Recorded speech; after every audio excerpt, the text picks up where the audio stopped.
Hello, নমস্কার সবাইকে। আমি এখন একটি সাধারণ চিকেনের রেসিপি নিয়ে হাজির হয়েছি। একদম ঘরোয়া সাধারণ চিকেন। প্রথমে চিকেনগুলোর ভিতরে আমি কাশ্মীরি লঙ্কার গুঁড়ো, নুন আর হলুদ একটু মেখে নিয়েছি, আর ওইদিকে নুন আর হলুদ মাখিয়ে আলুটাকে ভাজতে বসিয়ে দিয়েছি। তো এই যে ভালো করে যে নুন, হলুদ আর কাশ্মীরি লঙ্কার গুঁড়ো দিয়ে চিকেনটাকে দিয়েছিলাম, সেটাকে ভালো করে মেখে নিয়ে এবার আমি গরম তেলের উপরে এই চিকেনটাকে একটু ভেজে নেব। মাখানো এই চিকেনটাকে এই যে দেখুন কত সুন্দর করে লাল লাল করে ভাজা হচ্ছে। ব্যাস এইভাবে চিকেনটাকে আমি সবকটা চিকেনকে এইভাবেই তুলে নিয়েছি। আর এখানে থেঁতো করে নিয়েছি পেঁয়াজ থেঁতো, আদা থেঁতো, রসুন থেঁতো, গোলমরিচ থেঁতো, জিরে থেঁতো, ধনে থেঁতো, সব কিছুকে থেঁতো করে আমি মশলাটাকে বেটে রেখেছি, থেঁতো করে বাটা।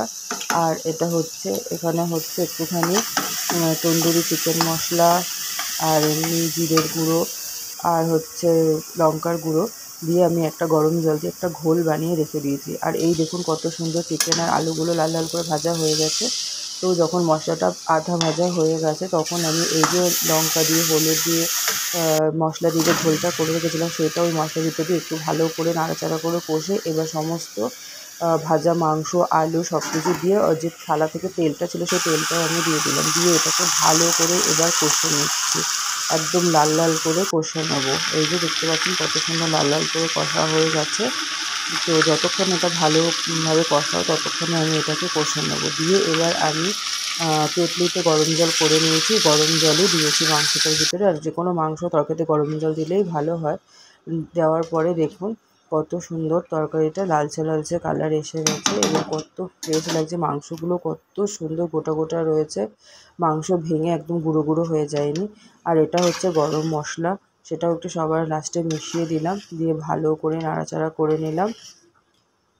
দেখতেই পাচ্ছেন কত সুন্দর কালার এসেছে, সব কিছু সেদ্ধও হয়ে গেছে।